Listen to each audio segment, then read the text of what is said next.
देवेंद्र फडणवीसांच्या कार्यकाळात महाराष्ट्रातील crime rate वाढल्याचा आरोप राष्ट्रवादी काँग्रेस शरदचंद्र पवार पक्षाचे प्रवक्ता विकास लवांडे यांनी केलाय। ते गोंदियात पत्रकार परिषदेत बोलत होते।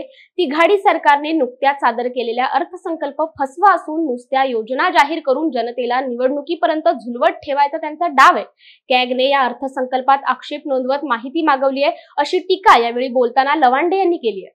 किंवा अनेक घटना वारंवार घडतायत, म्हणजे पोलीस खातं नेमकं इथे करतंय काय?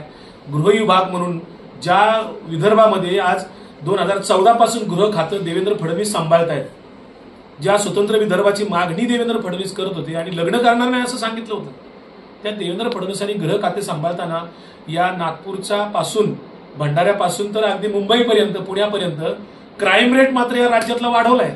आज तुम्ही देशाच्या म्हणजे गृह खात्याचा अहवाल आहे केंद्राच्या, क्राईम मध्ये महाराष्ट्र नंबर 1 ला नेऊन ठेवलाय देवेंद्र फडणवीस साहेबांनी।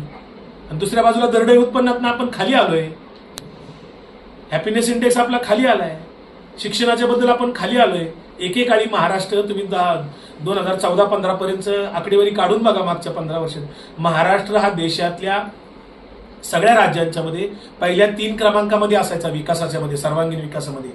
आता महाराष्ट्र 6व्या क्रमांकाला आहे, हे मागच्या आठवड्यात समजले आपल्याला।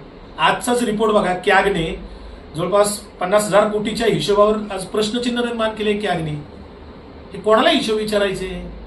एकतर घटनाबाह्य सरकार आहे, ते हिशोब देणार नाही। ट्रिपल इंजिनचं सरकार म्हणतात, याच्यावर हे नेते मंडळी बोलतील का?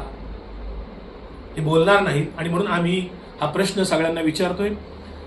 या अनुषंगाने जे काही शेतकऱ्यांचे प्रश्न इकडे दिसले, मोठे दिसले, महागाईचा प्रश्न 3ही जिल्ह्यामध्ये आम्हाला दिसला, बेरोजगारीचं संकट चंद्रपूर, गडचिरोली आणि भंडारा जिल्ह्यात सुद्धा बेरोजगारीचा प्रश्न प्रकर्षाने सर्वांनी मांडला। आणि त्या बेरोजगारीमध्ये तरुणाई इथे नोकऱ्यांच्या शोधात आहे, पण त्या नोकऱ्या कुठे मिळणार असा प्रश्न तिथे दिसतोय। लाडकी बहीणच्या योजनेच्या अनुषंगाने आम्हाला बऱ्याच महिलांनी सुद्धा तो सांगितला की 1500 रुपये लाडकी बहीण ही जी काही योजना राज्य सरकारची आली, तर महिला त्याच्यावर नाराजी व्यक्त अशा करतायत की ती काय आम्हाला लाच देता का बाबा? इलेक्शनच्या तोंडावर तुम्ही लालूच देताय का?